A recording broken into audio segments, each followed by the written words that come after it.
Hi friends, my name is Sendil. Welcome to our channel English Space Asia. இப்போ நம்ம பார்த்துட்டு இருக்கிறது என்ன அப்படின்னு பார்த்தீங்கன்னா 15 days ஸ்போக்கன் இங்கிலீஷ் கோர்ஸ் தான் பார்த்துட்டு இருக்கோம். Already we have completed 5 classes. So ஏற்கனவே நம்ம 5 classes கம்ப்ளீட் பண்ணியிருக்கோம். எப்படி ஃபீல் பண்ணுறீங்க? எல்லாரும் ப்ராக்டிஸ் பண்ணுறீங்களா? 5 classes உங்களுக்கு யூஸ்ஃபுல்லாக இருந்ததா? இது வரைக்கும் நம்ம என்னென்ன பார்த்துருக்கோம்? ஸோ ஸ்டார்ட் பண்ணது பார்ட்ஸ் ஆஃப் ஸ்பீச். ஓகே, அது வந்து அடித்தளம் இங்கிலீஷ் கற்றுக்கிறதுக்கு. அதுக்கப்புறம் என்ன பார்த்தோம் அப்படின்னா introduction to tenses, simple present tense, simple past tense, simple future tense, present continuous tense பார்த்துருக்கோம். ஸோ இன்னைக்கு நம்ம என்ன பார்க்க போறோம் அப்படின்னா பாஸ்ட் கண்டினியூஸ் டென்ஸ் பத்தி நம்ம டீட்டெயிலாக கற்றுக்க போறோம். அது மட்டும் இல்லாமல் பாஸ்ட் கண்டினியூஸ் டென்ஸ் அப்படின்னா என்ன அப்படிங்கிறத நம்ம கற்றுக்க போறோம். அதுக்கப்புறம் அதோட ஸ்ட்ரக்சர், தென் பாசிட்டிவ் சென்டென்ஸ், நெகட்டிவ் சென்டென்ஸ் எப்படி உருவாக்குறது, இன்ட்ரோகேட்டிவ் சென்டென்ஸ் கேள்வி வாக்கியம் எப்படி உருவாக்குறது, தென் உங்களுக்கு டெஸ்ட் இருக்கு, கடைசியாக உங்களுக்கு ஹோம்ஒர்க் இருக்கு. ஓகேவா? ரைட். ஸோ ஃபர்ஸ்ட் வந்து நம்ம பாஸ்ட் கண்டினியூஸ் டென்ஸ் அப்படின்னா என்ன அப்படிங்கறத நான் உங்களுக்கு சொல்லிடுறேன். Okay, so past continuous tense அப்படிங்கிறது என்னன்னா பாஸ்ட் அப்படின்னாலே முடிஞ்ச ஒரு விஷயம் தான். ஓகேவா? ஸோ ஒரு இறந்த காலத்துல நேத்தோ இல்ல ஒரு வாரத்துக்கு முன்னாடியோ ஒரு மாசத்துக்கு முன்னாடியோ ஒரு செயலை வந்து நம்ம கண்டினியூஸா பண்ணியிருப்போம், ஆனா இப்ப பண்ணியிருக்க மாட்டோம். ஃபார் எக்ஸாம்பிள், நான் சாப்பிட்டுட்டு இருந்தேன், நான் காலையில படிச்சுட்டு இருந்தேன், நாங்க நேத்து விளையாடிட்டு இருந்தோம். ஓகேவா? ஸோ இந்த மாதிரி ஒரு செயல் வந்து ஒரு மணி நேரமாவோ 2 மணி நேரமாவோ பாஸ்ட்ல கண்டினியூஸா நடந்து வந்திருக்கும், பட் இப்போ ப்ரெசென்ட்ல அது கண்டினியூ ஆகாது. So that is called as past continuous tense. ஓகேவா? பாஸ்ட்ல தொடர்ச்சியாக நடந்த ஒரு செயலை பத்தி சொல்றதுதான் பாஸ்ட் கண்டினியூஸ் டென்ஸ். தமிழ்ல சென்டென்சஸ் எப்படி வரும் அப்படின்னு பாருங்க. விளையாடி கொண்டிருந்தேன், படித்து கொண்டிருந்தான், வந்து கொண்டு இருந்தேன். ஓகே, ஸோ வந்துகிட்டு இருந்தேன், நான் டிராவல் பண்ணிக்கிட்டு இருந்தேன். ஸோ எல்லாமே வந்து கண்டினியூஸா நடந்திருக்கும், ப்ரெசென்ட்ல இல்லைங்க, பாஸ்ட்ல நடந்து முடிஞ்சிருக்கும். That is called as past continuous tense. ஓகேவா? ஸோ இதுல பாசிட்டிவ் சென்டென்ஸ் அப்படிங்கிறது என்னன்னா நேர்மறையான வாக்கியம். ஃபார் எக்ஸாம்பிள், அவன் வந்து கொண்டு இருந்தான் அப்படிங்கிறது வந்து ஒரு பாசிட்டிவான ஒரு சென்டென்ஸ். நெகட்டிவ்ல எப்படி வரும் அப்படின்னு பாத்தீங்கன்னா அவன் வந்து கொண்டிருக்கவில்லை, நேத்து அவன் வந்து கொண்டிருக்கவில்லை. ஓகே, நாங்கள் விளையாடி கொண்டிருக்கவில்லை அப்படின்னு வரும். ஸோ இப்போ நெகட்டிவ் சென்டென்ஸ் சொல்லும் போது ப்ரெசென்ட் கண்டினியூஸ் டென்ஸ்லையும் ஒரே மாதிரி தான் இருக்கும், பாஸ்ட் கண்டினியூஸ் டென்ஸ்லையும் அந்த தமிழ்ல சென்டென்ஸ் வந்து ஒரே மாதிரி தான் இருக்கும். ஓகேவா? ஸோ பேச்சு வழக்கில் நம்ம அப்படிதான் சொல்லுவோம். ப்ரெசென்ட்ல எப்படி சொல்லுவோம்? நீ விளையாடிட்டு இருக்கியா அப்படின்னு கேட்டா இல்ல நான் விளையாடி கொண்டிருக்கவில்லை அப்படின்னு சொல்லுவோம், இல்ல நான் விளையாடிட்டு இல்லை. ஓகேவா? இதே கேள்வியை பாஸ்ட் கண்டினியூஸ் டென்ஸ்ல கேட்கறான்னு வச்சுக்கோங்களேன். நீ விளையாடி கொண்டிருந்தாயா? இல்ல நான் விளையாடிட்டு இல்லை அப்படின்னு சொல்லுவோம். ஸோ தமிழ்ல வந்து ரெண்டுத்துக்குமே ஒரே சென்டென்ஸ் தான் இருக்கும், ஆனா depends upon the question you have to use present continuous or past continuous. அவங்க ப்ரெசென்ட் கண்டினியூஸ் டென்ஸ்ல கேள்வி கேட்டா நீங்க ப்ரெசென்ட் கண்டினியூஸ் டென்ஸ்ல ரிப்ளை பண்ணணும். ஸோ பாஸ்ட் கண்டினியூஸ் டென்ஸ்ல கேட்டாங்கன்னா பாஸ்ட் கண்டினியூஸ் டென்ஸ்ல சொல்லணும். ஓகேவா? And then interrogative sentence. Interrogative அப்படின்னா வந்து கேள்வி வாக்கியம். ஒரு கேள்வி கேட்கறது, நீ வந்துகிட்டு இருந்தியா? ஓகே, நீ அவங்ககிட்ட பேசி கொண்டிருந்தாயா அப்படின்னு கேள்வி கேட்கறது. ரைட். அடுத்த டெஸ்ட் இருக்கு, உங்களுக்கு ஹோம்ஒர்க் இருக்கு, அவ்வளவுதான். ஸோ கண்டிப்பா அந்த வீடியோ உங்களுக்கு பிடிச்சிருந்தா மறக்காம ஒரு லைக் பண்ணிக்கோங்க, உங்க ஃப்ரெண்ட்ஸுக்கும் ஷேர் பண்ணுங்க. நம்ம சேனலை சப்ஸ்கிரைப் பண்ணாதவங்க சப்ஸ்கிரைப் பண்ணிக்கோங்க, பக்கத்துல இருக்க பெல் ஐகானை கிளிக் பண்ணி வச்சுக்கோங்க. Let's get started. Past continuous டென்ஸோட ஸ்ட்ரக்சர் ரொம்ப ரொம்ப ஈஸி. ஸோ எப்படி வந்து ப்ரெசென்ட் கண்டினியூஸ் டென்ஸ்ல வந்து ஆம், இஸ், ஆர் அப்படிங்கிறது ஆக்சிலரி வெர்பா இருந்ததோ அதே மாதிரி இந்த பாஸ்ட் கண்டினியூஸ் டென்ஸ்லயும் ரெண்டு ஆக்சிலரி வெர்ப் தான். என்ன அப்படின்னு பாத்தீங்கன்னா ஒன்னு வாஸ், இன்னொன்னு வந்து வேர். இந்த ரெண்டு வார்த்தைகள் நல்லா ஞாபகம் வச்சுக்கோங்க. பாஸ்ட் கண்டினியூஸ் டென்ஸ்னாலே முதல்ல நம்ம ஞாபகத்துக்கு வர வேண்டியது வாஸ் அண்ட் வேர். இந்த ரெண்டுமே ஆக்சிலரி வெர்ப்ஸ் அப்படின்னு உங்களுக்கு தெரியணும். அது வந்து சப்ஜெக்டை பொறுத்து மாறுபடும், அது ஈஸியா ஞாபகம் வச்சுக்கலாம். சிங்குலரா இருந்தா வாஸ், ப்ளூரலா இருந்தா வேர். ஃபார் எக்ஸாம்பிள், ஐனா நான், ஹீனா அவன், ஷீனா அவள், இட்னா அது, நேம்னா செந்தில், இந்த மாதிரியான பெயர்கள். ஓகேவா? சீதா, அந்த மாதிரியான பெயர்கள். ஸோ இந்த மாதிரி ஒருமையில வந்திருந்தது அப்படின்னா நம்ம வந்து சப்ஜெக்டுக்கு அப்புறம் வாஸ் வரும். இந்த சப்ஜெக்ட்ல ஏதாவது ஒண்ணு அதுக்கப்புறம் வந்து வாஸ் போடுவீங்க. ஸோ எந்த கண்டினியூஸ் டென்ஸா இருந்தாலும் என்ன பண்ணணும்? வெர்பு கூட ஐஎன்ஜி சேர்த்து எழுதணும். இதை மறந்துடவே கூடாது. அது ப்ரெசென்ட் கண்டினியூஸ் டென்ஸா இருந்தாலும் பரவாயில்ல, பாஸ்ட் கண்டினியூஸ் டென்ஸா இருந்தாலும் பரவாயில்ல, ஃபியூச்சர் கண்டினியூஸா இருந்தாலும் பரவாயில்ல, வெர்போட ஐஎன்ஜி சேர்த்து எழுதணும். ஸோ இது பேசிக்கான ஒரு ரூல், இதை நீங்க மாத்தவே கூடாது. இப்போ ஈஸியா தான் இருக்கும் நம்ம சொல்லி கொடுக்கும் போது, பட் நம்ம வந்து நடைமுறையில பயன்படுத்தும் போது அது கஷ்டமா இருக்கும். ஓகேவா? இப்போ எக்ஸாம்பிள் பாருங்களேன். இப்போ எக்ஸாம்பிள் வந்து இப்போ ரைட் அப்படின்னு ஒரு வெர்பு இருக்கு. ரைட்னா என்னது? எழுதுறது. ஸோ இதோட நம்ம ஐஎன்ஜி சேர்க்கும் போது அது என்ன ஆகும்? ரைட்டிங். Okay, writing. சிங் அப்படின்னா வந்து பாடுறது வெர்பு. ஸோ கண்டினியூஸ் டென்ஸ்ல வரும்போது அதோட ஐஎன்ஜி சேர்ப்போம், சிங்கிங். ஓகே, ஸோ இந்த மாதிரி வெர்பு வந்து ஐஎன்ஜி சேர்த்து தான் வரும். ஐஎன்ஜி சேர்க்காம நம்ம எழுதவே முடியாது இந்த கண்டினியூஸ் டென்ஸ்ல. ஓகேவா? அப்போ பொதுவா நம்ம வாஸ் வேர் யூஸ் பண்ணும்போது இதுக்கு அடுத்து வரக்கூடிய வெர்பு வந்து எதுல இருக்கணும்? ஐஎன்ஜி ஃபார்ம்ல இருக்கணும். அதே மாதிரி வேர் எங்க யூஸ் பண்ணணும் அப்படின்னு பாத்தீங்கன்னா யூ, வி, தே, நீ அல்லது நீங்கள், நாங்கள், அவர்கள். அதே மாதிரி ப்ளூரல், என்னுடைய நண்பர்கள், மை ஃப்ரெண்ட்ஸ், என்னுடைய பெற்றோர்கள், மை பேரண்ட்ஸ். ஓகே, இந்த மாதிரி ப்ளூரல்ல வந்தா கூட நம்ம என்ன யூஸ் பண்ணணும்? வேர் தான் யூஸ் பண்ணணும். இது எப்படி வாசிக்கணும் அப்படின்னு நான் உங்களுக்கு சொல்லித்தரேன். You have to pronounce this word correctly. இது எப்படி வாசிக்கணும் அப்படின்னா வேர். இதை வேர் அப்படின்னு நம்ம சொல்லக்கூடாது. வேர் அப்படின்னா WHERE, அதை தான் நம்ம இப்படி வாசிப்போம். WHERE, இதை தான் நம்ம எப்படி வாசிக்கணும் அப்படின்னா where. You have to smile while you are pronouncing this word. Where, இது எப்படி வாசிக்கணும். பட் இதை நம்ம எப்படி வாசிக்கணும் அப்படின்னா வேர், வேர். இதெல்லாம் நம்ம வந்து கான்சென்ட்ரேட் பண்ணா நம்மளோட ப்ரொனன்சியேஷனை கொஞ்சம் இம்ப்ரூவ் பண்ண முடியும். ஓகேவா? ரைட். ஸோ இதுக்கு எக்ஸாம்பிள்ஸ் பார்க்கும்போது உங்களுக்கு நல்லா தெளிவா புரியும். Let's see some examples. Example சென்டென்சஸை பாருங்க. அந்த சென்டென்சஸை வச்சு நம்ம எப்படி வந்து அந்த பாஸ்ட் கண்டினியூஸ் டென்ஸ் அப்படிங்கிறத ஐடென்டிஃபை பண்ணலாம் அப்படிங்கிறத பார்க்கலாம். நான் போய்கொண்டு இருந்தேன். எந்த கண்டினியூஸ் டென்ஸா இருந்தாலும் இந்த கொண்டுங்கிற வார்த்தை வரும்.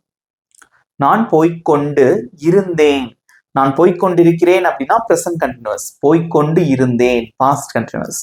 பேச்சு வழக்குல எப்படி சொல்லுவோம் அப்படின்னா நான் போய்கிட்டு இருந்தேன், நான் போய்கிட்டு இருந்தேன். ஓகே, ஸோ இது பேச்சு வழக்கு. இது வந்து நம்ம சுத்த தமிழ்ல சொல்ற மாதிரி ஞாபகம் வச்சுக்கோங்க. நெக்ஸ்ட் இங்க பாருங்க, அவள் படித்து கொண்டிருந்தாள், அவர்கள் விளையாடி கொண்டிருந்தார்கள். எல்லாமே வந்து பாஸ்ட்ல ஒரு கண்டினியூஸா நடந்த ஒரு செயலை குறிக்குது. ஓகேவா? ஸோ ஒன்றும் இல்லை, இப்போ வந்து என்னன்னா இங்கதான் நம்ம நிக்கிறோம்னு வச்சுக்கோங்களேன். ப்ரெசன்ட் இப்போ நடந்துட்டு இருக்கு. பட் இங்க வந்து அந்த ஆக்ஷன் கண்டினியூ ஆகாது. ஒரு ஆக்ஷன் பாஸ்ட்ல தொடங்கி பாஸ்ட்லயே முடிஞ்சிடும். பட் கண்டினியூஸா கொஞ்ச நேரத்துக்கு நடந்திருக்கும். ஓகேவா? That is called as past continuous. So இதுக்கு நிறைய பேர் இப்பவே ஆன்சர் பண்ண ஆரம்பிச்சிருக்கீங்க. Good job. நான் போய் கொண்டிருந்தேன், இதுக்கு எப்படி ஆன்சர் பண்றதுன்னு பார்க்கலாம். ஃபர்ஸ்ட் சப்ஜெக்ட் என்ன? நான். அதுக்கு இங்கிலீஷ்ல என்னது? ஐ. ஓகே, ஸோ ஐ போட்டாச்சு. ஸோ ஐ வந்தா என்ன ஆக்ஸ்? First subject எழுதிடுறீங்க. அடுத்து என்ன யூஸ் பண்ணணும்? வாஸ் அப்படிங்கிற அந்த auxiliary verb. I was, I was. Next verb என்னது? போறது. இதான் வேர்ப் இல்லையா? ஸோ போறதுக்கு என்ன இங்கிலீஷ்ல? கோ. அது அப்படி போட்டுடலாமா? ஐ வாஸ் கோ அப்படின்னு போடக்கூடாது. கோயிங், அதோட என்ன சேர்க்கணும்? ஐஎன்ஜி சேர்க்கணும். I was going. நான் போய்கிட்டு இருந்தேன், நான் ஸ்கூலுக்கு போய்கிட்டு இருந்தேன். I was going to school. நான் காலேஜ்க்கு போய்கிட்டு இருந்தேன். I was going to college. நான் அவனை மீட் பண்றதுக்கு போய்கிட்டு இருந்தேன். I was going to meet him. Okay, இந்த மாதிரி நிறைய சென்டென்சஸ் நான் ப்ராக்டிஸ் பண்ணலாம். நெக்ஸ்ட், அவள் படித்து கொண்டிருந்தாள், அவள் படித்து கொண்டு இருந்தாள். ஓகே, இதுவும் பாஸ்ட்ல கண்டினியூஸா நடந்த ஒரு ஆக்ஷனை தான் குறிக்குது. இதுக்கு எப்படி சொல்லலாம் சொல்லுங்க பார்க்கலாம். எல்லாரும் காமெண்ட்ல சொல்லுங்க. ஃபர்ஸ்ட் சப்ஜெக்ட் என்னது? அவள் அப்படின்னு வந்திருக்கு, இதான் சப்ஜெக்ட். அதுக்கு இங்கிலீஷ்ல என்ன? ஷீ. இந்த சப்ஜெக்டை பொறுத்து தான் நம்ம வந்து அந்த வாஸ் வருமா வேர் வருமாங்கிறத சூஸ் பண்ணுவோம். ஸோ ஷீ வந்திருக்கு, ஃபர்ஸ்ட் ரூல் அப்ளை பண்ண போறோம், அவ்வளவுதான். சப்ஜெக்ட் என்னது? முதல்ல ஷீ, நெக்ஸ்ட் வாஸ். படிக்கிறதுக்கு என்ன வெர்பு? ஸ்டடி. ஸோ வேர்ப் வந்து ஸ்டடின்னு வந்திருக்கு. ஸோ இந்த வேர்போட என்ன சேர்க்கணும்? ING. You have to add ING to the verb. She was studying, she was studying. அவள் படித்துக் கொண்டிருந்தாள், அவள் அவளுடைய தேர்வுக்காக படித்துக் கொண்டிருந்தாள். அதை எப்படி சொல்லலாம்? She was studying for her exams. Okay, next, அவர்கள் விளையாடி கொண்டு இருந்தார்கள். அவங்க விளையாடிக்கிட்டு இருந்தாங்க, ஆனா இப்ப விளையாடல. அவர்கள் விளையாடி கொண்டு இருந்தார்கள். எப்படி சொல்லுவீங்க? சப்ஜெக்ட் என்னது? அவர்கள் அப்படின்னு வந்திருக்கு, இதான் சப்ஜெக்ட். அதுக்கு இங்கிலீஷ்ல என்ன? அவர்களுக்கு தே. ஸோ முதல்ல சப்ஜெக்ட் போட்டாச்சு. இந்த ரூல் அப்படியே அப்ளை பண்ண போறோம். சப்ஜெக்ட் வந்து தேன்னு வந்திருக்கு. ஸோ நெக்ஸ்ட் என்ன வரும்? வேர். வெர்ப் என்னது? வெர்ப் விளையாடுறது. ஓகே, ஸோ விளையாடுறதுக்கு என்ன இங்கிலீஷ்ல? பிளே. ஸோ நீங்க வந்து இந்த மாதிரி அதோட ஐஎன்ஜி சேர்க்கணும். சிம்பிளான எக்ஸாம்பிள்ஸ் வச்சு கத்துட்டாலே போதும், ஈஸியா இருக்கும். ரொம்ப வந்து நம்ம குழப்பிக்கணும் அப்படிங்கிற அவசியமே கிடையாது. ஓகேவா? they were playing, they were playing. அவர்கள் விளையாடி கொண்டிருந்தார்கள். அவங்க நேத்து விளையாடிட்டு இருந்தாங்க. they were playing yesterday. Okay, அவங்க கிரிக்கெட் விளையாடிட்டு இருந்தாங்க. they were playing cricket. that's it. வாசிச்சு பாருங்க.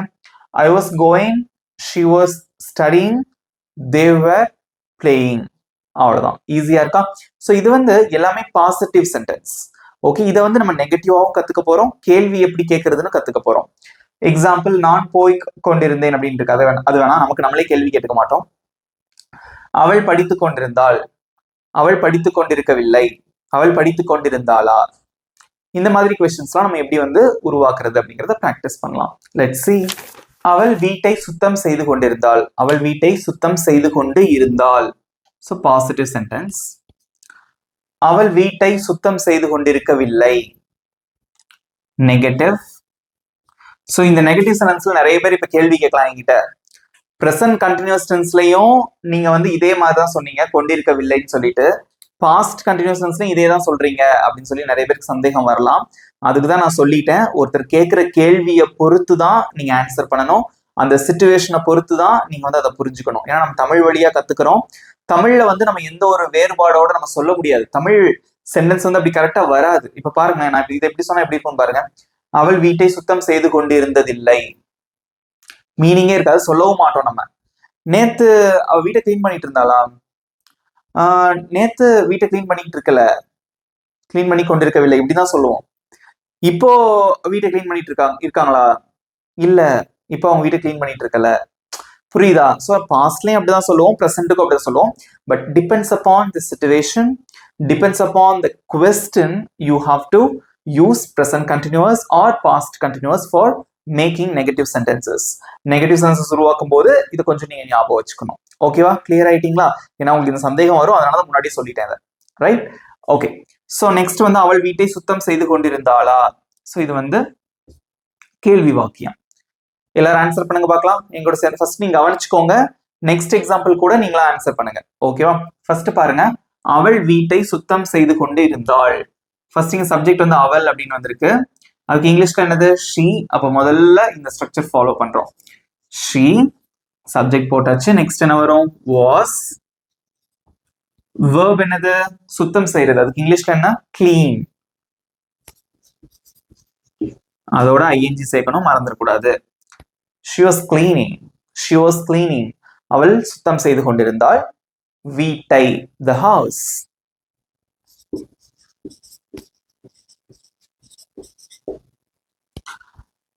ஓகே. ஸோ இப்போ நான் உங்களுக்கு ஒரு முக்கியமான ஒரு இன்ஃபர்மேஷன் சொல்றேன். இதுக்கு நான் தனியாக வீடியோ அப்லோட் பண்றேன். சில பேருக்கு இந்த வார்த்தையை எப்படி வாசிக்கிறது அப்படின்னு தோணும். தன்னு சொல்லணுமா இல்ல தீன்னு சொல்லணுமா? ஓகே, உங்களுக்கு ஒரு சிம்பிளான ஒரு ட்ரிக் உங்களுக்கு சொல்லித்தரேன். இப்போ இங்க இருக்கக்கூடிய முதல் எழுத்து கான்சனன்ட். கான்சனன்ட் படிச்சிருப்போம் நம்ம, வவல்ஸ் கான்சனன்ட்ஸ் படிச்சிருப்போம். வவல்ஸ் என்னது, ஏ, இ, ஐ, ஓ, யூ அண்ட் சம்டைம்ஸ் ஒய். இந்த மாதிரி வவல்ஸ்ல ஆரம்பிக்கக்கூடிய வார்த்தைகள் வந்துச்சுன்னா இந்த வார்த்தையை நம்ம தீன்னு வாசிக்கணும். இது கான்சனன்டா இருந்தது அப்படின்னா நம்ம தன்னு வாசிக்கணும். ஸோ இதை வந்து நம்ம த ஹவுஸ் அப்படிதான் சொல்லணும். ஓகேவா? The house. இதே இது வவல்ல ஸ்டார்ட் ஆகுது. ஃபார் எக்ஸாம்பிள் எக்ஸாம் அப்படின்னு இருக்குன்னா தி exam, I am preparing for the exam, the exam. ஓகேவா? ஸோ கான்சனண்டா இருந்தா இதை நம்ம தன்னு வாசிக்கணும். வவலா இருந்தது அப்படின்னா இதை நம்ம தீன்னு வாசிக்கணும். H is a consonant, so you have to pronounce this word as, you have to read this word as the house. Okay? She was cleaning the house. She was cleaning the house. Next, அவள் வீட்டை சுத்தம் செய்து கொண்டிருக்கவில்லை. இல்ல அவங்க வீட்டை clean பண்ணிட்டு இருக்கல, நெகட்டிவா சொல்லணும். அது எப்படி சொல்லுவீங்க? இந்த வாஸ் பக்கத்துல ஒரு நாட் போடணும். எப்பவுமே ஆக்சிலரி வெர்போட வேலை என்ன அப்படின்னு பாத்தீங்கன்னா, நெகட்டிவ் சென்டென்ஸ் உருவாக்குறதுக்கும் கேள்வி கேட்கறதுக்கு தான் நம்ம அதை பயன்படுத்துவோம். ஸோ இந்த ஆக்சிலரி வெர்ப் பக்கத்துல நாட் போட்டீங்கன்னா அதான் நெகட்டிவ் சென்டென்ஸ். எழுதலாமா? She was not cleaning, மத்த எதுவுமே மாறாது, the house. She was not cleaning the house. அவள் வீட்டை சுத்தம் செய்து கொண்டிருக்கவில்லை. இந்த was not இதை நம்ம சேர்த்து எப்படி வாசிக்கலாம் அப்படின்னா wasn't, wasn't. இதெல்லாம் வந்து கண்ட்ராக்ஷன், இதையும் ஞாபகம் வச்சுக்கோங்க. இங்கிலீஷ் வந்து நீங்க ஃப்ளூவெண்டா பேசுறதுக்கு கண்ட்ராக்ஷன்ஸ் ரொம்ப ரொம்ப அவசியம். ஸோ கண்ட்ராக்ஷன்ஸ் அப்படிங்கிறது தமிழ்ல சுருக்கமான வடிவம். நான் நிறைய டைம் சொல்லி கொடுத்துருக்கேன். தனியாகவும் நான் வீடியோ அப்லோட் பண்ணியிருக்கேன். How to pronounce contractions in English. Okay, so if you don't watch it video, go and watch it video. So அது உங்களுக்கு ரொம்பவே யூஸ்ஃபுல்லாக இருக்கும். ஓகேவா? So she was not cleaning the house or she wasn't cleaning the house. Next, அவள் வீட்டை சுத்தம் செய்து கொண்டு இருந்தாளா? பேச்சு வழக்கில் எப்படி கேட்போம்? வீட்டை கிளீன் பண்ணிட்டு இருந்தாளா அப்படின்னு கேட்போம். அதை எப்படி கேட்கலாம்? ரொம்ப சிம்பிள். ஸோ ஃபர்ஸ்ட் இந்த வாஸ் இருக்கு இல்லையா, கேள்வி கேட்கறது தூக்கி அப்படியே முன்னாடி போட்டுருவோம், அவ்வளவுதான். எப்படி கேட்கலாம்? Was she cleaning the house? கடைசியா question mark. Was she cleaning the house? Was she cleaning the house? Was she cleaning the house? அவள் வீட்டை சுத்தம் செய்து கொண்டிருந்தாளா? வாசிச்சு பாருங்க. She was cleaning the house. She wasn't cleaning the house. Was she cleaning the house? That's it. So கேள்வி கேட்கும் போது உங்களோட அந்த expression is very important. Okay, so ஒரு விஷயம் நான் ஞாபகம் வச்சுக்கோங்க. நெகட்டிவ் சென்டென்ஸ்க்கு வாஸ் பக்கத்துல நாட் போடணும். கேள்வி கேட்கும் போது அந்த ஆக்சிலரி வெர்பை ஃப்ரண்ட்ல கொண்டு வந்துடணும். இது வாஸ்க்கும் இப்படிதான் வரும், வேர் வந்தாலும் இதே கான்செப்ட் தான். ஈஸியா இருக்கா? புரிஞ்சுக்கிட்டீங்களா? வீடியோ உங்களுக்கு பிடிச்சிருந்தா லைக் பண்ணிட்டு பாருங்க. ஓகே, நெக்ஸ்ட் எக்ஸாம்பிள் பார்க்கலாம். நீ டிவி பார்த்து கொண்டிருந்தாய், நீ டிவி பார்த்து கொண்டிருக்கவில்லை, நீ டிவி பார்த்துக்கிட்டு இருந்தியா? ஓகே, இது எப்படி வந்து இங்கிலீஷ்ல சொல்றது அப்படிங்கிறத பார்க்கலாம். எங்களோட சேர்ந்து ஆன்சர் பண்ணிட்டே வாங்க. So this is the correct time to practice English. So English வந்து கிராமர் கற்றுக்கணும். பிகாஸ் கிராமர் கற்றுட்டா நம்ம தயக்கம் இல்லாமல் பயம் இல்லாமல் நம்ம வந்து பேசலாம். பட் அதையும் தாண்டி பேசி ப்ராக்டிஸ் பண்ணணும். So speaking practice is also very important. So you have to improve your speaking skills. So first நீ டிவி பார்த்துக்கிட்டு இருந்த அப்படிங்கிறது ஒரு பாசிட்டிவ் சென்டென்ஸ். அண்ட் தென் நீ டிவி பார்த்து கொண்டிருக்கவில்லை அப்படிங்கிறது ஒரு நெகட்டிவ். அண்ட் நீ டிவி பார்த்து கொண்டிருந்தாயா அப்படிங்கிறது ஒரு இன்ட்ரோகேட்டிவ், கேள்வி வாக்கியம். ஸோ இதுக்கு வந்து எப்படி ஆன்சர் பண்றதுங்கிறத பார்க்கலாம். நீங்களும் ஆன்சர் பண்ணிட்டே வாங்க. ரொம்ப சிம்பிள் தான். ஃபர்ஸ்ட் வந்து சப்ஜெக்ட் என்னது? நீ அப்படிங்கிறதா இங்க சப்ஜெக்ட். அதுக்கு இங்கிலீஷ்ல என்ன? யூ. அப்போ இந்த ஸ்ட்ரக்சர் அப்படியே ஃபாலோ பண்ணுங்க. ஃபர்ஸ்ட் சப்ஜெக்ட் வந்து யூ, நெக்ஸ்ட் வேர், verb என்னது? பார்க்கிறது. டிவி பார்க்கறதுக்கு என்ன சொல்லுவோம்? வாட்ச். வாட்ச்ங்கிறத நம்ம அப்படியே போட்டக்கூடாது, அதோட ஐஎன்ஜி சேர்க்கணும். verb plus ing. You were watching TV. அவ்வளவுதான். You were watching TV. நீ டிவி பார்த்துக்கிட்டு இருந்த. நீ டிவி பார்த்து கொண்டிருக்கவில்லை. நெகட்டிவா சொல்லணும். எப்படி சொல்லுவீங்க? இந்த வேர்க்கு பக்கத்துல நாட் போடணும். ஆக்சிலரி வெர்ப் தான் நம்ம யூஸ் பண்ணணும். இந்த வேர்க்கு பக்கத்துல நாட் போட்டீங்கன்னா அது நெகட்டிவ் சென்டென்ஸ். மனப்பாடம் பண்ணாம கத்துக்கணும். இந்த ஸ்ட்ரக்சர் ஞாபகம் வைக்கணும். பட் இதுல இருந்து எப்படி நம்ம நெகட்டிவ் சென்டென்ஸ் உருவாக்குறது அப்படிங்கறத மனப்பாடம் பண்ணக்கூடாது. So just you have to add not to an auxiliary verb. auxiliary verb பக்கத்துல ஒரு நாட் போட்டுக்கணும், அவ்வளவுதான். ஓகேவா? ஸோ அப்ப எப்படி எழுதலாம்? You were not watching TV. You were not watching TV. நீ டிவி பார்த்து கொண்டிருக்கவில்லை. ஸோ இந்த வேர் நாட் இதை நம்ம சுருக்கி எப்படி சொல்லலாம் அப்படின்னு பார்த்தீங்கன்னா, நான் இங்கே எழுதுறேன். அதை சுருக்கி நம்ம எப்படி வாசிக்கலாம்னா weren't. weren't. weren't. You weren't watching TV. weren't. Got it? Okay, the last one. நீ டிவி பார்த்து கொண்டு இருந்தாயா? நீ டிவி பார்த்துட்டு இருந்தியா அப்படின்னு கேள்வி கேட்கணும். கொண்டிருந்தாயா எப்படி கேட்கலாம்? இந்த ஆக்சிலரி வெர்பை அப்படியே தூக்கி நம்ம ஃப்ரண்ட்டுக்கு மூவ் பண்றோம். That's it. அப்ப ஆன்சர் பண்ணுங்க எல்லாரும். Were you watching TV? That's it. Were you watching TV? Were you watching TV? நீ டிவி பார்த்துட்டு இருந்தியா? வாசிங்க பார்க்கலாம். You were watching TV. You weren't watching TV. Were you watching TV? That's it.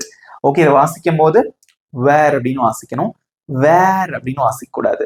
ஓகேவா? இதே மாதிரி இந்த இடத்துல நான் டிவி பார்த்துக்கிட்டு இருந்தேன் இருக்கு. அப்ப எப்படி சொல்லுவீங்க? நான் டிவி பார்த்துட்டு இருந்தேன். ஸோ ஐ வந்திருக்கு. அப்ப வந்து கண்டிப்பா என்ன மாறும்? இந்த ஆக்சிலரி வெர்ப் மாறும். ஸோ ஐ வாஸ் வாட்சிங் டிவி. ஐ வாஸ் வாட்சிங் டிவின்னு வரும். ஓகேவா? நாங்க டிவி பார்த்துக்கிட்டு இருந்தோம். அப்ப எப்படி சொல்லுவீங்க? நாங்கள் டிவி பார்த்து கொண்டிருந்தோம். அது எப்படி சொல்லலாம்? நாங்கள் டிவி பார்த்து கொண்டு இருந்தோம். அதை எப்படி சொல்லுவீங்க? நாங்கள் அப்படிங்கிறதுக்கு என்னது? வி தான்.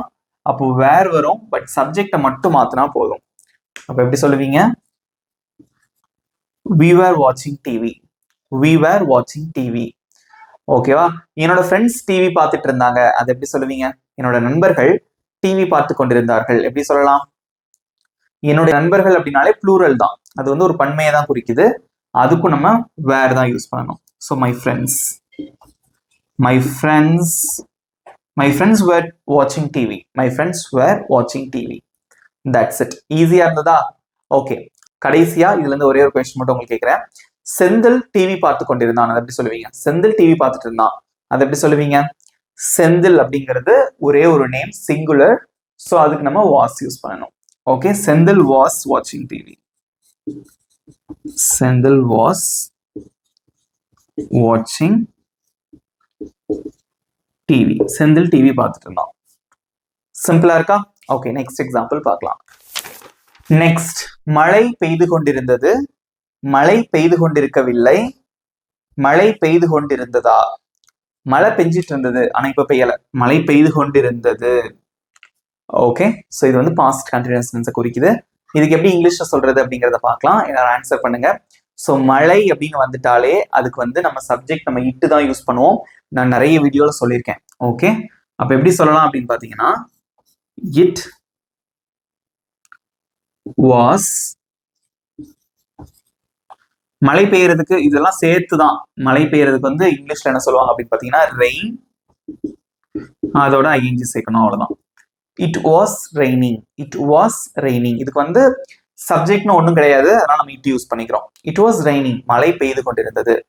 அங்கே மழை பெய்து கொண்டிருந்தது அப்படின்னா இட் வாஸ் ரெய்னிங் தேர். சென்னையில் மழை பெய்து கொண்டிருந்தது அப்படின்னா இட் வாஸ் ரெய்னிங் இன் சென்னை. திருநெல்வேலியில் மழை பெய்து கொண்டிருந்தது அப்படின்னா it was raining in Tirunelveli. Not now, ஆனா இப்போ இல்ல. ஓகே, நெக்ஸ்ட், மழை பெய்து கொண்டு இருக்கவில்லை. நேத்து மழை பெஞ்சிட்டு இருந்துச்சா? இல்லையே, நேத்து மழை பெய்யலையே அப்படிதான் சொல்லுவோம். ஓகேவா? பட் நம்ம அதுக்கு பாஸ்ட் கண்டினியூஸ் டென்ஸ் யூஸ் பண்ணுவோம். மழை பெய்து கொண்டு இருக்கவில்லை, அதை எப்படி சொல்லலாம்? இந்த வாஸ்க்கு பக்கத்துல ஒரு நாட் போடணும், அவ்வளவுதான். It was not raining. It was not raining, மழை பெய்து கொண்டிருக்கவில்லை. வாஸ் நாட், அதை சுருக்கி நம்ம எப்படி சொல்லலாம்? Wasn't. Wasn't. It wasn't raining. It wasn't raining. Next, மழை பெய்து கொண்டு இருந்ததா? மழை பெஞ்சிட்டு இருந்துச்சா அப்படின்னு கேட்குறாங்க. ரோட்ல ஃபுல்லா ஈரமா இருக்கு. ஓகே, ஸோ அப்போ என்ன கேட்பாங்க? மழை பெஞ்சிட்டு இருந்ததா அப்படின்னு கேட்பாங்கல்ல, அந்த கொஸ்டின் தான். அது எப்படி இங்கிலீஷ்ல கேட்கலாம்? இந்த வாஸ் அப்படிங்கக்கூடிய இந்த ஆக்சிலரி வெர்பை அப்படியே ஃப்ரண்ட்ல போட்டுருங்க, அவ்வளவுதான். So was it raining. மழை பெய்து கொண்டிருந்ததா? Was it raining? Okay, so இந்த கேள்வி வந்து அடிக்கடி நம்ம கேட்கக்கூடிய ஒரு கேள்விதான், இது தெரிஞ்சுக்கோங்க. சிம்பிளா இருந்ததா? ஓகே, கடைசியா ஒரு எக்ஸாம்பிள் பார்க்கலாம், அதுக்கப்புறம் உங்களுக்கு ஒரு டெஸ்ட் இருக்கு, ரைட்? சிவா வேலை செய்து கொண்டிருந்தான், சிவா வேலை செய்து கொண்டிருக்கவில்லை, சிவா வேலை செய்து கொண்டிருந்தானா? ஸோ சிவா வேலை செய்து கொண்டிருந்தான் அப்படிங்கிறது பாசிட்டிவ். ஸோ வேலை செய்து கொண்டிருக்கவில்லை அப்படிங்கிறது நெகட்டிவ். வேலை செய்து கொண்டிருந்தானா அப்படிங்கிறது ஒரு கேள்வி வாக்கியம், இன்ட்ரோகேட்டிவ். இதுக்கு எப்படி இங்கிலீஷ்ல சொல்றது அப்படிங்கிறத பார்க்கலாம். என்னோட ஆன்சர்ஸ் வந்து கமெண்ட்ல சொல்லிட்டே வாங்க. ஸோ நல்லா தெரிஞ்சிருக்கும், பொறுமையா ஆன்சர் பண்ணுங்க, தப்பே கிடையாது. ஸோ இங்கிலீஷ் அப்படிங்கிறது வந்து பெரிய விஷயம் இல்லை. படிக்கும் போது இப்போ உங்களுக்கு ஈஸியா இருக்கும், ஈஸி தான், நான் இல்லைன்னு சொல்ல. ஆனா நீங்க ப்ராக்டிஸ் பண்ணாம இன்னைக்கு விட்டுட்டீங்க அப்படின்னா திரும்ப ஒரு 10 நாள் கழிச்சு பாஸ்ட் கண்டினியூஸ் டென்ஸ்னா என்னன்னு யோசிக்கும் போது ஞாபகமே வராது. ஸோ நம்ம டெய்லி லைஃப்ல நம்ம பயன்படுத்திட்டே இருக்கணும். ஈவன் நம்ம ஃப்ரெண்ட்ஸ் கூட சேட் பண்ணும்போது, வாட்ஸ்அப்ல ஃப்ரெண்ட்ஸ் கூட பேசும்போது, வீட்டில் இருக்கும் போதெல்லாம் நீங்க அதை பேசி பேசி ப்ராக்டிஸ் பண்ணிட்டே இருக்கணும். ஓகேவா? ஸோ அப்பதான் ஈஸியா இருக்கும், மறக்காது. சிவா வேலை செய்து கொண்டிருந்தான். ஃபர்ஸ்ட் சப்ஜெக்ட் யாரு? சிவா. சப்ஜெக்ட்னா ஒரு செயலை செய்யறவங்க. ஸோ சிவா அப்படிங்கிற சப்ஜெக்ட். ஸோ சிவா. நேம் வந்திருக்கு சிங்குலர். அப்போ சப்ஜெக்ட் எழுதுனதுக்கு அப்புறம் என்ன வரும்? அங்க வாஸ். சிவா வாஸ். வேர்ப் என்னது? வேலை செய்யறது. அதுக்கு இங்கிலீஷ்ல ஒர்க். அதோட ஐஎன்ஜி சேர்க்கணும், அவ்வளவுதான். Shiva was working. Shiva was working. Shiva வேலை செஞ்சுட்டு இருந்தான். சிவா வேலை செய்து கொண்டிருக்கவில்லை. நெகட்டிவா சொல்லணும். எப்படி சொல்லுவீங்க? அந்த ஆக்சிலரி வேர்போட நாட் சேர்க்கணும். நிறைய பேர் சூப்பர் ஆன்சர் பண்ணிருக்கீங்க, very good. Okay, so Shiva was not working.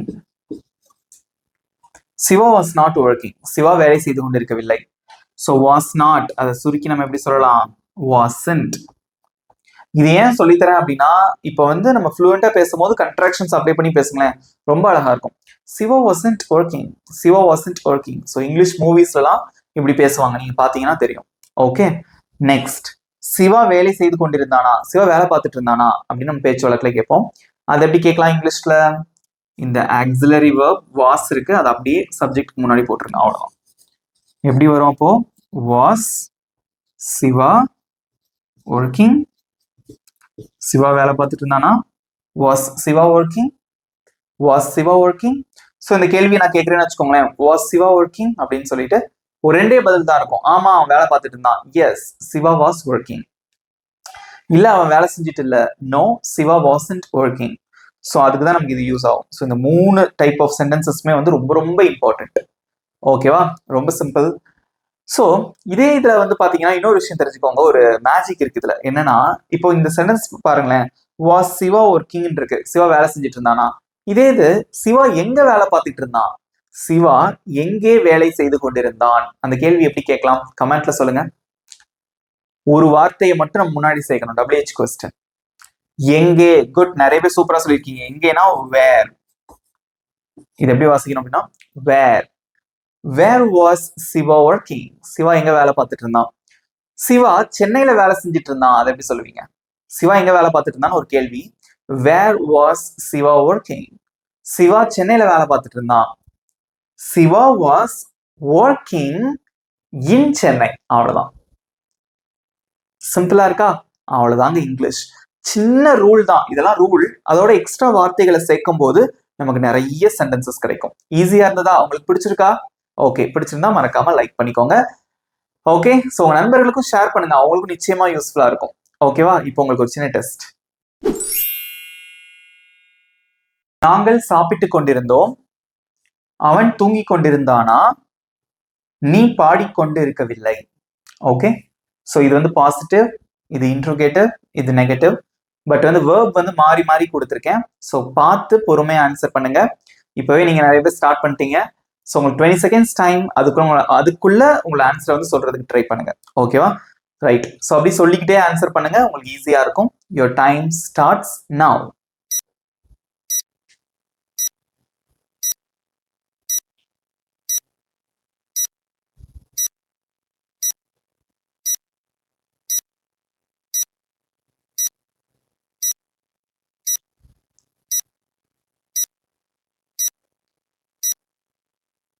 Times up. Okay, good. அப்படியே ஆன்சர் பண்ணணும். ஆன்சர் பண்ணல அப்படின்னா கண்டினியூ பண்ணுங்க, நோ ப்ராப்ளம். பண்ணி முடிச்சதுக்கு அப்புறம் உங்களோட மார்க்ஸ் வந்து மறக்காம கமெண்ட்ல சொல்லுங்க. ஓகேவா? ஸோ ஃபர்ஸ்ட் ஒன், இப்போ ஆன்சர் செக் பண்ணிக்கோங்க. நாங்கள் சாப்பிட்டு கொண்டிருந்தோம். நாங்கள் அப்படின்னு வந்திருக்கு. ஸோ ப்ளூரல் தான் சப்ஜெக்ட். So we were. சாப்பிட்றதுக்கு என்ன இங்கிலீஷ்ல? Eat, eating. We were eating. நாங்கள் சாப்பிட்டு கொண்டிருந்தோம். அவன் தூங்கிக் கொண்டு இருந்தானா? கேள்வி கேட்கணும். ஃபர்ஸ்ட் இங்க சப்ஜெக்ட் வந்து அவன் அப்படின்னு வந்திருக்கு. அப்ப கேள்வி எதுல ஸ்டார்ட் ஆகும்? ஆக்சிலரி வெர்ப்ல தான் ஸ்டார்ட் ஆகும். வாஸ்ல ஸ்டார்ட் ஆகுமா இல்ல வேர்ல ஸ்டார்ட் ஆகுமா? வாஸ்ல தான் ஸ்டார்ட் ஆகும், ஏன்னா அவன் அப்படின்னு வந்திருக்கு. ஸோ கேள்வி கேட்கும் போது முதல்ல ஆக்சிலரி வெர்ப் வரும், அதுக்கு அடுத்து தான் சப்ஜெக்ட் வரும். Was he sleeping? அவன் தூங்கிக் கொண்டிருந்தானா? நீ பாடிக்கொண்டு இருக்கவில்லை. ஸோ நீன்னு வந்திருக்கு, அதுக்கு இங்கிலீஷ்ல யூ. யூ வந்தா வாஸ் வருமா வேர் வருமா? வேர். இருக்கவில்லை இருக்கு. So not. You were not singing. சிங்கிங்கிறது வேர்ப், அதோட ஐஎன்ஜி சேர்க்கிறோம். Singing. You were not singing or you weren't singing. அவ்வளவுதான். வாசிச்சு பாருங்க. we were eating, was he sleeping, you were not singing or you weren't singing. Good job. நிறைய பேர் super answer பண்ணிருக்கீங்க. Very good. So இவ்வளவுதான் past continuous tense. எப்படி இருந்தது? ஈஸியா இருந்ததா? புரிஞ்சுட்டீங்களா? Do you understand this concept? Okay, உங்களோட ஃபீட்பேக்கை மறக்காம கமெண்ட்ல சொல்லிருங்க. ஓகேவா? இப்போ உங்களுக்கான சிம்பிளான ஹோம்ஒர்க் அதுவும் பண்ணி அதோட ஆன்சரை வந்து கமெண்ட்ல சொல்லிருங்க. ஓகே. அவன் வந்து கொண்டிருந்தான், அவன் வந்து கொண்டிருக்கவில்லை, அவன் வந்து கொண்டிருந்தானா? இதுக்கு எப்படி வந்து இங்கிலீஷ்ல சொல்லுவீங்க? இதோட ஆன்சர் வந்து காமெண்ட்ல சொல்லுங்க. Okay, I am waiting for your answers. Right. So நிச்சயமா வந்து உங்களுக்கு இந்த வீடியோ பிடிச்சிருக்கும்னு நினைக்கிறேன். பிடிச்சிருந்தா மறக்காம லைக் பண்ணிக்கோங்க. உங்க ஃப்ரெண்ட்ஸ்க்கும் ஷேர் பண்ணுங்க, அவங்களுக்கு ரொம்பவே யூஸ்ஃபுல்லா இருக்கும். ஸோ வீடியோ எப்படி இருந்தது அப்படிங்கிற ஃபீட்பேக்கையும் மறக்காம கமெண்ட்ல சொல்லுங்க. ஓகே, ஸோ நிச்சயமா ப்ராக்டிஸ் பண்ணுங்க. ஸோ இதோட நம்ம வந்து 6 கிளாஸஸ் கம்ப்ளீட் பண்ணியிருக்கோம் இல்லையா? டே 6 வரைக்கும் கம்ப்ளீட் பண்ணியிருக்கோம். ஸோ ரிமைனிங் எத்தனை கிளாஸஸ் இருக்கு? 6 கிளாஸஸ் முடிச்சிட்டோம். மிச்சம் வந்து 9 கிளாஸஸ் இருக்கு. ஓகேவா? ஸோ 9 கிளாஸஸ் தான். இதை முடிச்சதுக்கு அப்புறம் 15 கிளாஸஸ் கம்ப்ளீட்டா முடிச்சதுக்கு அப்புறம் நிச்சயமா நீங்க இங்கிலீஷ்ல பேசுவீங்க. ஒரு தைரியத்தோட பேசுவீங்க. அதுக்கு நான் கேரண்டி. ஆனா ஒரு கிளாஸ் கூட ஸ்கிப் பண்ணிடாதீங்க. ஸ்கிப் பண்ணாம பார்த்துட்டு வாங்க. ஓகேவா? ஓகே ஃப்ரெண்ட்ஸ், நம்ம சேனலை சப்ஸ்கிரைப் பண்ணாதவங்க சப்ஸ்கிரைப் பண்ணிக்கோங்க. பக்கத்துக்கு பெல் ஐக்கானையும் கிளிக் பண்ணி வச்சுக்கோங்க. நெக்ஸ்ட் வீடியோல மீட் பண்ணலாம். Thank you friends.